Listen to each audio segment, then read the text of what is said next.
Well, thank you, Paige, and hello, everyone. Thank you for joining us today. Now, as Paige said earlier, Jeremy and I have been trying to get this program created and on the calendar for some time now, because we're both convinced that boards and managers need timely and accurate financial information in order to make wise decisions. And it's all those decisions that you make during the year that create the future. And so we're very interested in making sure that you've got a good platform for making decisions. And one illustration that we thought about was how we get information, the information that we need for driving from our dashboard. We get speed, fuel level, instruments, blinkers, lights on, all that kind of information, and it successfully helps us handle the responsibility of driving, not only for ourselves, but for the cars around us. Now, we're concerned that many board members and managers are in effect driving a car. They're driving the association into the future without ever really understanding how to grasp this information about what the stuff on the dashboard is telling them.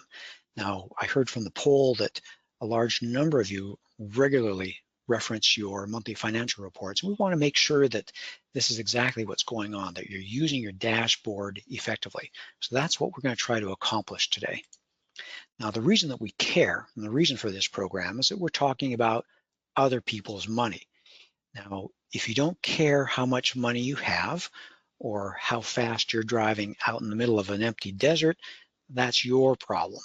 Only you are at risk, but higher standards apply when you're responsible for other people's money or other people's property. Now, as you start thinking about, oh, there's just so many things I need to know, so many things I need to be concerned about, I want to assure you that we're not going to get into any significant level of detail today. It's not going to be a dashboard like you see on screen. Jeremy and his staff are very experienced, and they know how to handle the most complicated of situations, but we're not going to get into that level of detail. Our goal today is to give you the skills to be a great board member or a great manager, knowing how to use that dashboard of information with your regular financial reports so you can make wise decisions. We don't want your decisions to come back and bite you because you weren't either looking at the dashboard or were looking in the wrong place. So here's the outline we're going to follow today, starting with fraud prevention, going through reports, the numbers, audits, taxes, and finally wrapping with affordability and wise decisions. And so let me do this thing. Periodically, we're going to ask for your feedback. Everyone's been muted, as Paige said, due to the size of the audience, but you can always give me a hands raised. So let's test that right now. Give me a hands raised if you're ready for me to start the program. Click the hands raised button on your control panel. It looks like what you see on screen. Oh, Jeremy, I'm seeing hands go up all up and down my list of attendees here. So we have a sharp group with us. Okay, thank you very much. I'm going to click hands down. And at this point in time, turn it over to you. Jeremy, take it away. Wonderful. Thank you very much, Robert. Good afternoon, everybody. It's a pleasure to be here and be involved in this webinar. The first slide, no one wants fraud. I don't think anybody in the world wants any fraud. So we recommend that you internally make efforts to try to stave off any opportunity for fraud to occur. That we believe the best way is for you to look at everything you do to reduce the risk of fraud, theft, embezzlement, and what have you. If people have opportunity, they can be tempted, and we do see, unfortunately, situations sometimes where people are tempted, and they're tempted especially by cash. Review your controls, discuss them amongst yourselves, make sure that they prevent opportunity. Remember that there are a lot of bullet points on this page, but there's some key takeaways. Authorization, making sure that people who can do one thing can't do something else that kind of crosses over the first thing and gives them the opportunity to kind of hide a transaction, change a transaction, or something like that. Can people access and make unauthorized transactions and charges? Okay, reviewing the documents is also a fraud prevention method. Financial reports are your dashboard for what happened last month, typically, when you look at the monthly financials. So make sure you get really familiar with what you're looking at. You typically are going to see a balance sheet, a budget variance, or a revenue and expense report. You should be seeing bank reconciliations and an aged receivables report or a delinquent receivable report. Don't miss the obvious. Be aware and make sure you ask if you see something that looks like it's standing out and looks odd, or you just don't understand. We highly recommend that you ask the question and get some support for that activity. Yeah, thank you, Jeremy. This reminds me of when I had teenage drivers in my house. We talked about these kinds of things, that there's a dashboard out there, and if one of these lights goes on, a yellow light or a red light, you need to do something about it. And you need to be aware of the reports, what they're telling you, and that's exactly what we're going to talk about today in the short time we have together. So let's change the subject now to actually talk about those reports. What are they? What do you do with them? Balance sheets. The balance sheets are reporting numbers as of a point in time. So it could be today, it could be any day. The key areas on most association balance sheets are cash, assessments or accounts receivable are the two main assets typically. So know the interaction between cash and receivables. If receivables are going really sky high, you might find that your cash balances are going down. Don't just look at that report in its static time frame. Try to figure out or look to see if there are trends month by month in terms of what's happening. So we also recommend that you look at more than 1 month's financials at a time, or maybe keep a separate schedule of the balances. The income statement or statement of revenues and expenses or budget variance reports, they've got many different titles. Really important for you to understand the basis of accounting, cash basis, modified accrual basis, full accrual basis. That will help you understand what you're looking at. We recommend that you know or have a good idea what you're expecting to see this month when you look at the financials. Identify any expected versus unexpected results, and then dig in, ask questions, obtain backup, a vendor invoice or a contract or something like that. Bank reconciliations, again, this is something we do as part of an audit. Review the large reconciling amounts. Are there any old items on there that are 6, 12, 24 months old that really should have been accounted for by now and dealt with? Are there any other unexplained reconciling items?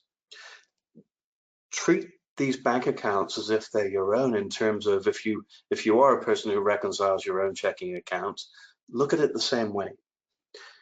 The assessments receivable / delinquency reports, really important to keep a really regular eye on that in terms of who's not paying, how much is that 90-day and over column building up to, what are your collection efforts, what are the rewards that you're getting from your collection efforts, are you actually collecting anything, or is it good money after bad, what is the status of collection, all those things. You don't want to be surprised. You want to keep an eye on these things very regularly. Down, please, Robert. Okay. Again, understanding the delinquencies. If you wait 6 months, you might have a big shock. All of a sudden, you've got 10% of your receivables are 90-day and over. 6 months later, it could be 30%. Do you have enough cash to sustain current spending patterns? Do you look at operating cash in terms of number of months of assessments or number of months of expenses? Is it growing or is it shrinking? Should you adjust your spending accordingly? Are you able to pay bills that you've one got in, or two that you're expecting to receive next month or the month after? And to tie in with the reserve study aspect, are you contributing enough money, usually per your budget for the year, to the reserves fund? Really critical to do that.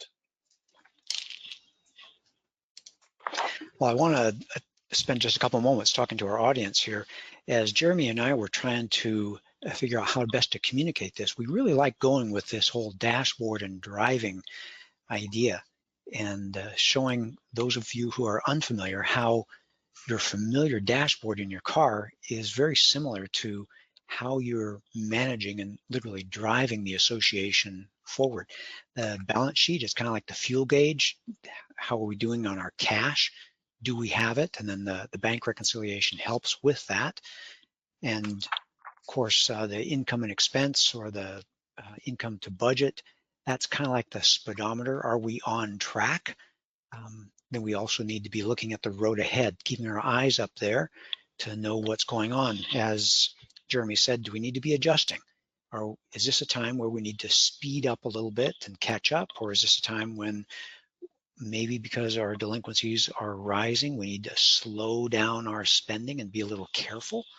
And then there's always these unexpected, unusual things, the unrecorded expenses that haven't quite hit yet, the regular expenses that might be tree trimming that you do in the summer, or the water bill that gets higher in the summer, or snow removal, the irregular ones. And then what's missing? What haven't we seen yet? What's around the corner? What do we need to be aware of? And hopefully your income and expense report can help you learn from what's happened in the past to help you manage and guide the association successfully into the future. And then bank reconciliation, kind of like, well, it reflects on the fuel gauge. Do we have the cash we thought we had? Are there other warning lights? Are things not quite matching?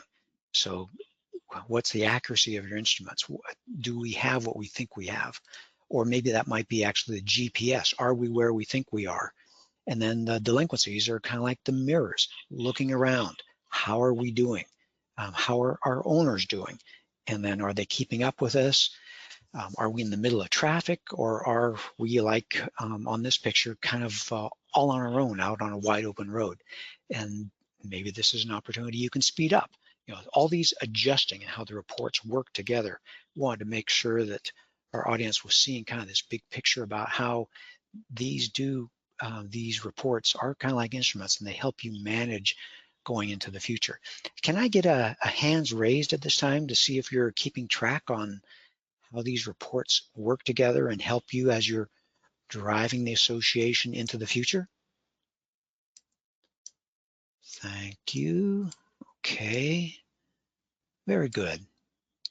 All right, thanks. We'll continue to refer to the hands raised to see how we're doing here. I'm going to click hands down now, and then get back to the agenda and turn it over to Jeremy, where he's going to tell us now, where do the numbers come from? Thanks, Robert. Knowing your basis of accounting is very important when it comes to looking at your financial statements. You need to know, are you on a cash basis of accounting? So if you look at the balance sheet, you probably won't see assessments receivable. Well, that's not a very good indicator if you have assessments receivable or not, if it's not even on your balance sheet. So cash basis, be very careful. Revenues are going to be recorded when you receive the money, and expenses will be recorded when you pay out to vendors, okay? Full accrual basis wraps its arms really around and figures out how to deal with those issues. Revenues recognized when earned or billed, and expenses are recognized when those expenses are incurred, not necessarily in the same period when they're paid. Okay, so on a full accrual balance sheet, you're going to see assessments receivable, prepaid assessments, accounts payable. Much more comprehensive basis of accounting. Then the hybrid is the modified accrual approach. Typically, you're going to see receivables on the balance sheet and you're going to see revenues usually match budget because the revenues are recognized as they are billed, which is per budget. And then you're going to see expenses recognized on the cash basis when they're actually paid. We encourage you to always try to find some third-party data or source of information that's reliable so that you have a really good, comfortable feeling that what you're looking at is accurate and presented properly. Some examples are bank statements, loan statements, agreements for loans, and reserve studies. Yeah, I'm realizing maybe we made this slide a little too busy. All we're talking about is just making sure you're going to the source. It's not like if you bank at Wells Fargo that Union Bank will have anything really to tell you.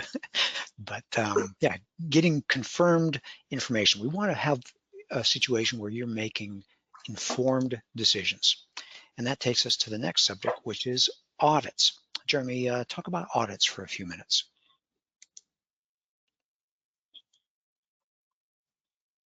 Within the audit section, we'll discuss some areas where clients often have questions. So basically, an audit is the highest level of assurance service with the deepest dive into third-party documents. We're going to confirm bank accounts. We're going to pull loan agreements and loan statements. We're going to pull more invoices, vendor invoices, and such like. The next step down in the assurance world is to do a review. Some people call them a financial review, but a review is the correct term, where the engagement is more inquiry-based. The procedures are more limited than an audit, not so much actually pulling of documentation, more inquiry and analytically comparing results to prior year, to budget, and what have you. And then the third least, the compilation is a method to basically take clients' documentation, clients' numbers from balance sheet and income statement, and put them in a financial statement format that complies with generally accepted accounting principles, or any other basis of accounting, as long as the report itself is stating that. Dan? The requirement for an audit or review is set out generally in the association's governing documents, and usually by state statute. Dan. Some states have audit requirements, such as Washington. Some states have review-only requirements, such as California and Oregon.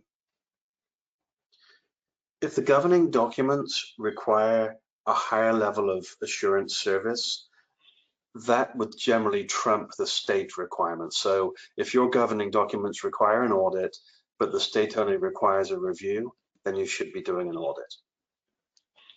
Dan, please. Audits don't test everything. Audits test balance sheet accounts by obtaining bank reconciliations, bank confirmations, looking at receivables, obtaining invoices that haven't been paid to make sure we're accruing the correct amount of expenditure. The transactions themselves, it's based on a sample. So we're not going to look at every single paid invoice for the year.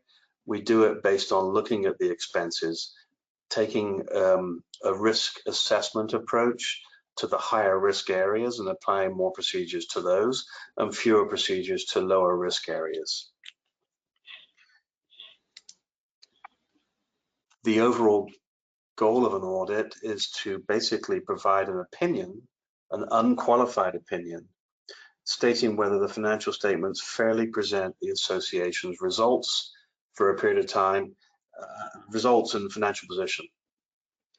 Yeah, like on that last slide, let me go back to it actually, where we're saying everything's fine. It doesn't have a qualification or an asterisk on it. And I believe we should say again that doesn't mean that everything's perfect. It just means you've made a reasonable,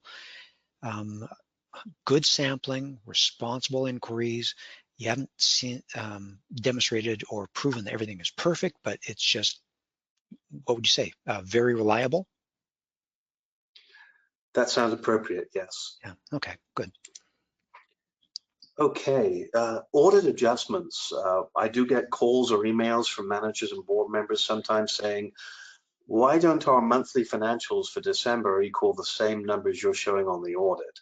And typically it's because we have some audit adjustments. And as you can see by the list, there are 5, 6, maybe 7 typical adjustments, mostly determined by the basis of accounting that the financial statements from you, the basis of accounting that you use. So if it's cash, we need to then make sure we've got receivables on the books. If it's modified accrual, we need to look into some other things. If it's full accrual, it's more of a fine-tune your numbers. So it kind of just depends what adjustments come along and the dollar amount for those adjustments. Most associations don't record an allowance for doubtful or uncollectible accounts.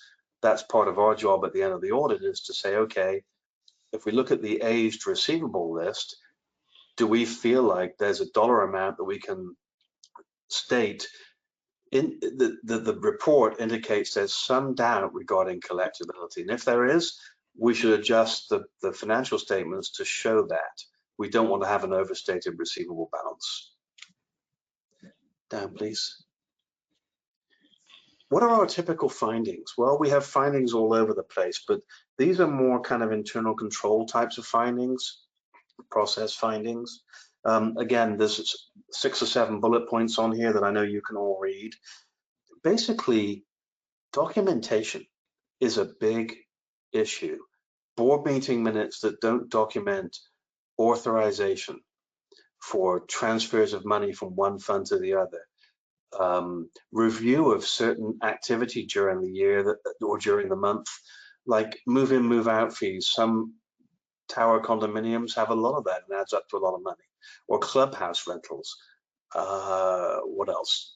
Special assessments are a big one. You have a multi-year special assessment, maybe attached to a loan as well. You may have a change in management company once or twice during that period. If the board or boards are not keeping accurate records or asking for accurate records from management or accounting, then it's very easy to completely lose where the association is with billing and collection of special assessments. And a further problem with that is identifying whether you have enough money from that special assessment to repay the loan and any interest related to that loan.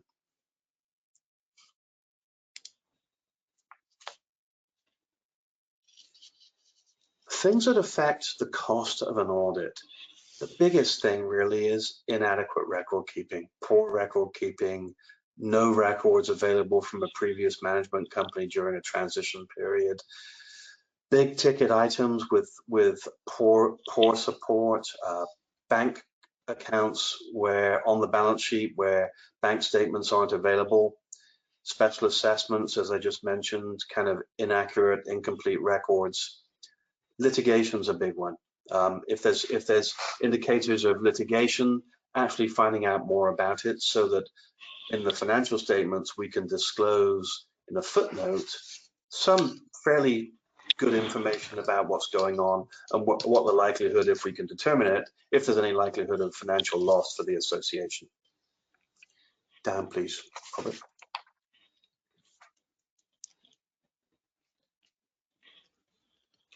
How to prepare for an audit? I think it's like most things. Early start, prepare early, make sure you've got complete records. We usually provide a pretty reasonable list of 10, 12 reports and documents that we need. And then we build from that as we find transactions we want to drill into more or other events. But basically, if you look at your balance sheet, please know that as an auditor, we need to have supporting audit evidence for all of the accounts on the balance sheet. So we need bank reconciliations and bank statements. We need the AR aging report and some other reports related to that. If there's a loan, we need a loan statement. If there was a settlement during the year, we'll need the settlement agreement. We'll need to know how you've accounted for that, what your intentions are for those funds. So completeness, and then if you look at your income statement, are there any odd income items? Did you have an easement sale or an asset sale? Did you have gains on sales of some investments? Please make sure that you provide the supporting documentation for those.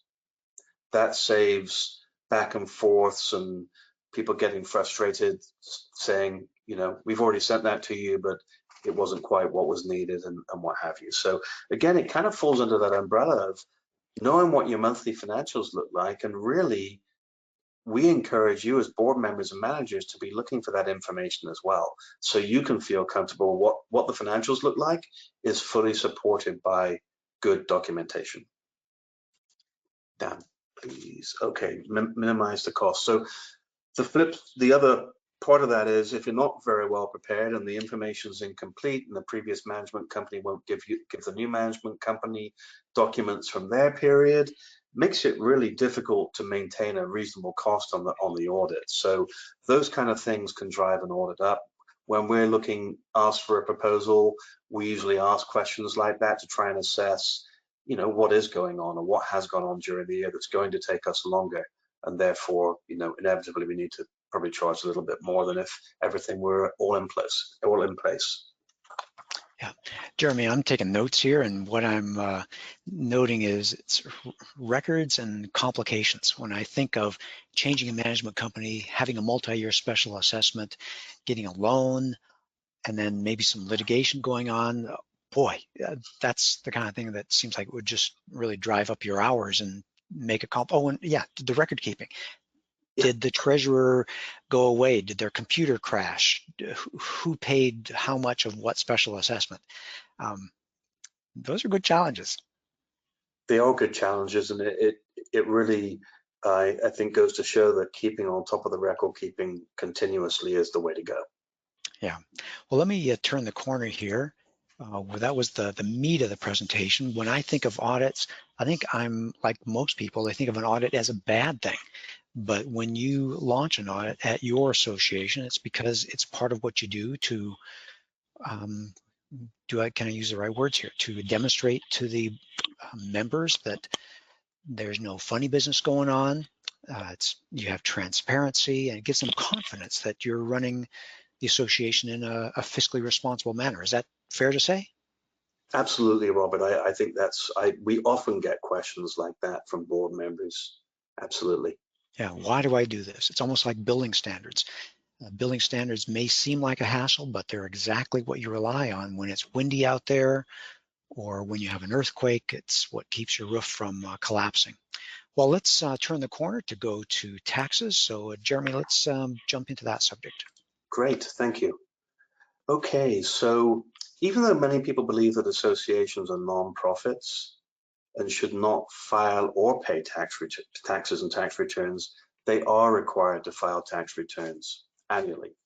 In many states, federal and state, and some states just the federal. The most common federal tax return for associations is Form 1120H. My research has indicated that at least 85% of associations around the country file this form. It's a one-page. It's a simpler version, and it was introduced in 1976 to try and get associations to be filing a return that was more appropriate for associations. Dan, please. Why is it more appropriate? Well, because Form 1120, the corporate return that was the only choice up until about 1976, is trying to squeeze a square peg into a round hole. Associations aren't like your typical corporations, okay? All the income for a corporation minus all the expenses typically gives you a taxable income. For associations, it's not like that. Most of your income comes from member sources, and most of your expenses are for those to offset those member assessments. Those things typically don't come into the taxable equation. Much easier to accomplish that by filing Form 1120H than filing 1120s. The 1120s, you have to get a revenue ruling 70-604 approved by the membership every single year. There's a 1-year roll forward only. So if you have cumulative excess operating income year after year after year, just accumulating, you can't file this 1120 every single year. If you do, just to get the benefit of a lower tax rate, you're going to run the risk of being taxed on the excess member income at that tax rate. So there's a lot higher risk. If you're talking about audits of returns, they're more likely to come if you file an 1120 than an 1120H. It sounds like 1120H was exactly what the industry was waiting for. Absolutely, and you know, when it first came out, it actually had a few more pages, and subsequent to that, it's been skinny back to 1 page. I like 1 page. 1 page is good. 1 page is always good. Yeah. Okay. Well, let's get to the last bullet point here: affordability and wise decisions. So let's talk about the big picture here. What have we learned, and how do we set the association up for making wise decisions? Well, this is a very interesting graph. As you can see, everybody, the blue line is the overall cost increases decade by decade. As you can see, it's quite a rate of increase. And the red line, while there seems to be a lot of variation over the last 100 or so years, the inflation rate, as reported, appears to be lower than the rate of increase of expenses. And, you know, we get asked a lot of questions. Do we really have to increase our assessments? I think generally speaking, you're very fortunate if you don't have to raise your increase your assessments. I think you're compelled to raising assessments year by year simply because costs are going up every single year. If you know the downsides of not increasing assessments are you're going to have to cut costs somewhere, which means potentially the value of the homes and the associations are going to be challenged because the association may not look as good, may not be as well run. Special assessments might come into play because you aren't funding reserves, or you're just deferring your maintenance on the building or the common area, and all of a sudden 10 years down the line you can't fend it off anymore, and you've actually got to spend the money.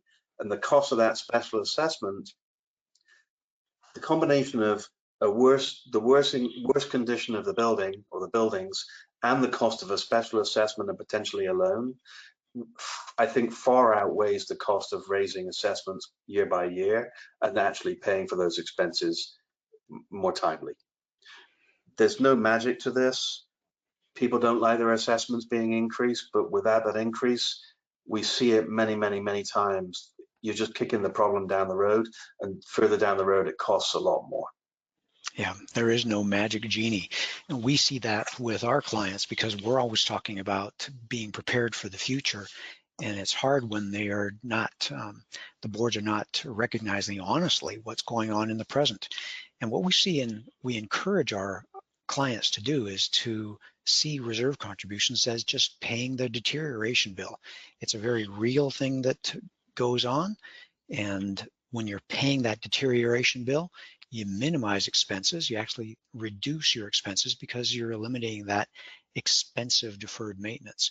It minimizes special assessments, makes them almost go away, and it maximizes home values. So curb appeal is real, and a few dollars here and there a month, that little adjustment you make each year can return thousands in the way of higher home values.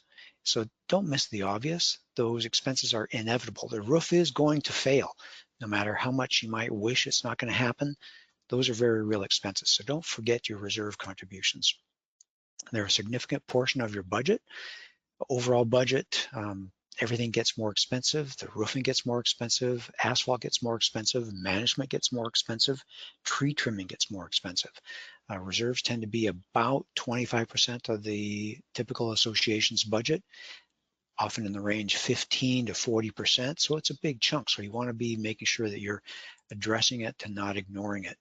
So whether you're looking backwards, as Jeremy said, the last 30 days or the last year, whether you're planning ahead, we want our clients to be heading towards a desirable future, a successful future, basically creating peaceful and productive communities all because of those little decisions that one after another, they all add up. So align your association with someone who knows what they're talking about, an experienced CPA, a reserve study professional, because they can help you down that path to the future, guide you down the road, help you get back on trail if you wandered off a little bit.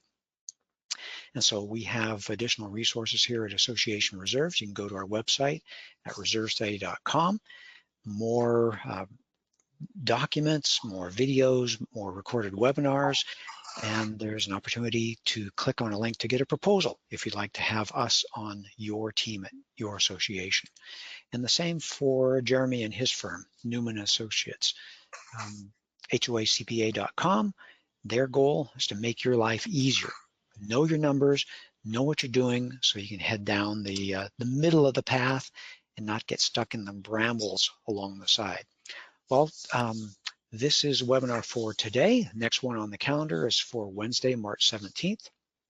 We'll be talking about the component list, and we'll have special guest expert Elon Goldman.